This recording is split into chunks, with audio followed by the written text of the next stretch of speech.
歡迎嚟到劉桂明學校嘅育兒妙計視頻，我哋好高興喺呢度同你哋分享一啲育兒嘅技巧同埋主意。做父母好難，但希望你哋相信你哋並不孤單，我哋會喺呢度俾你哋少少嘅幫助。今日我哋將會繼續探討幫助孩子培養良好嘅熒幕使用習慣。第二個部分，我哋將會探討乜嘢係網絡成癮，以及佢點樣去影響到情緒、行為同埋日常生活。認識呢啲嘅徵兆係非常重要。我哋亦都會探討解決呢個問題嘅實際步驟，通過了解佢哋使用熒幕嘅根本原因，我哋可以提供更健康嘅替代方案，並支持佢哋揾到一個平衡。喺我哋上一部影片當中，我哋都傾過熒幕點樣會令到人哋上癮，特別係好似社群媒體同埋電子遊戲呢一類嘅活動。呢一啲嘅活動會觸發大腦嘅獎勵系統，令我哋感到愉快同埋渴望更多。小朋友使用熒幕嘅次數越多，佢哋嘅大腦就會越渴望呢一個感覺嘅刺激，而令到佢哋好難放低呢個設備。亦都係點解小朋友或者大人一旦開始使用熒幕後，好難停低落嚟，即使佢哋知道係應該係時候休息。認識到小朋友花太多時間喺熒幕上嘅跡象係非常重要，需要注意嘅徵兆包括上網時失去時間感啦，唔使用電子設備嘅時候會變得煩躁或者不安啦，或者選擇使用熒幕而放棄佢哋曾經喜歡嘅其他活動。呢一啲嘅行為可能表明熒幕使用正在對佢哋嘅日常生活產生負面嘅影響。透過及早發現呢啲嘅跡象，你可以幫助孩子找到同科技共處嘅健康時間平衡。如果你注意到小朋友過於依賴電子設備，請喺處理呢個問題嘅時候保持冷靜同埋耐心，避免指責同埋羞辱孩子，因為呢一啲可能會令到事情變得更加嘅困難。請記住，熒幕成癮係一個好常見嘅問題。透過支持積極嘅努力，你可以幫助小朋友養成更健康嘅習慣。要解決孩子喺網絡成癮嘅問題，可以首先反思下我哋自己熒幕使用嘅習慣，問下我哋自己，我哋用幾多時間喺熒幕使用當中？而喺呢度，我哋有冇樹立一個榜樣，值得孩子去學習模仿呢？透過樹立健康使用熒幕嘅正面榜樣，並喺家庭活動中盡量減少自己嘅熒幕時間，可以對小朋友產生顯著嘅影響。跟住亦都可以抽出一啲嘅時間，同你小朋友進行冷靜並且真誠嘅對話，討論佢哋對嘅熒光幕使用情況。最重要嘅係等佢哋知道你擔心呢個已經成為一個問題，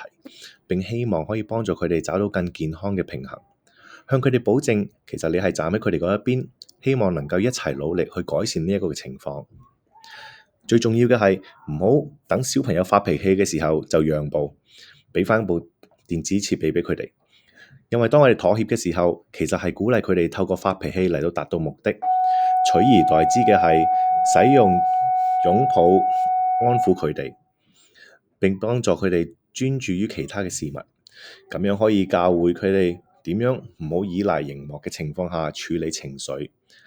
你亦都可以等佢哋暫時冷靜，直到佢哋準備好同你哋溝通為止。唔理情況係點樣，都唔好畀返個電子設備畀佢哋。試下揾出小朋友點解一開始嘅時候會依賴電子設備呢個原因，係因為佢哋感到無聊、壓力大，定係已經成為一個習慣？一旦知道原因之後，可以尋找更健康嘅方式嚟幫助佢哋。如果佢哋感到無聊，可以建議一啲有趣嘅活動，譬如手工藝或者係去公園玩。如果係感到壓力嘅話，可以嘗試揾一啲放鬆嘅活動，例如畫畫同埋去散步。透過了解並解決呢啲嘅誘因，你可以幫助孩子減少對熒幕嘅依賴。為咗應對成癮問題，你亦都需要密切監控小朋友嘅設備使用情況，並設定一啲嘅限制。你可以喺自己嘅手機或者設備上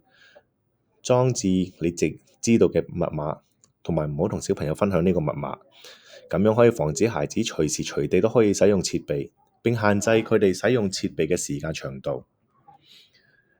為熒幕使用嘅時間設定明確嘅限制，例如做完功課之後1個鐘頭，或者30分鐘嘅教育遊戲。你可以使用計時器或者日程表嚟幫助記錄呢啲嘅時間。好多設備同埋應用程式都有內建嘅工具嚟到係監控同埋限制螢幕使用，咁樣可以更加容易遵守規則。如果小朋友違反呢啲規則，就需要有明確嘅後果，例如之後1日唔可以用任何設備。當孩子知道佢哋可能會失去呢個特權嘅時候，會更加注意遵守規則。計劃定期嘅家庭戶外活動，譬如去公園玩或者去散步，幫助小朋友從螢幕中抽身出嚟休息一下。呢一啲活動等佢哋睇到唔需要電子設備都可以玩得好開心。通過一啲探索新地方或者玩新嘅遊戲，佢哋會發現螢幕之外有好多有趣嘅事情都可以做。咁樣有助於佢哋喺螢幕時間同其他活動之間揾到良好嘅平衡。鼓勵小朋友參與唔涉及到螢幕嘅活動，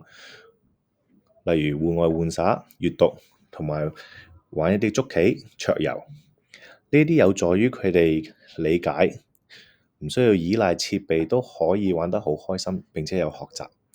透過提供呢啲嘅選擇，你向佢哋展示唔需要依賴螢幕，都有好多嘅方法去保持娛樂。如果好多時祖父母照顧你嘅小朋友嘅話，請同佢哋去解釋一下，你而家係嘗試緊建立健康嘅習慣，尤其係螢光幕時間方面。請佢哋都可以合作，帶小朋友去圖書館啦、公園啦，或者購物等等，幫助小朋友保持一個活躍嘅時間表。等孩子知道，如果佢哋喺祖父母屋企唔遵守規則，返到你嗰度都會有後果。咁樣有助於每一個人都保持一致管教嘅方式，並鼓勵小朋友遵守規則。當孩子遵守螢幕時間規則，或者主動選擇唔用螢幕時間嘅活動嘅時候，請務必稱讚佢哋多一啲。例如同佢哋講下，今日我為你今日嘅時間安排都感到驕傲，可以鼓勵佢哋繼續做出好嘅選擇，慶祝佢哋嘅努力，有助於建立自信，並激勵佢哋維持健康嘅習慣。如果小朋友嘅螢幕使用嚴重影響到佢哋嘅情緒、行為同埋日常生活，並且你已經嘗試好多方法都好似冇效嘅時候，請唔好猶豫去尋求幫助。兒科醫生、老師或者了解螢幕成癮嘅輔導員都可以提供指導同埋支持。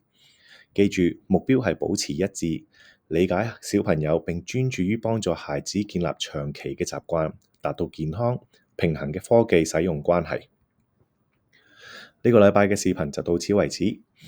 希望呢啲嘅信息對你哋有用，期待下次再同你哋再見。請訂閱我哋嘅 YouTube 頻道，觀看更多嘅視頻。多謝。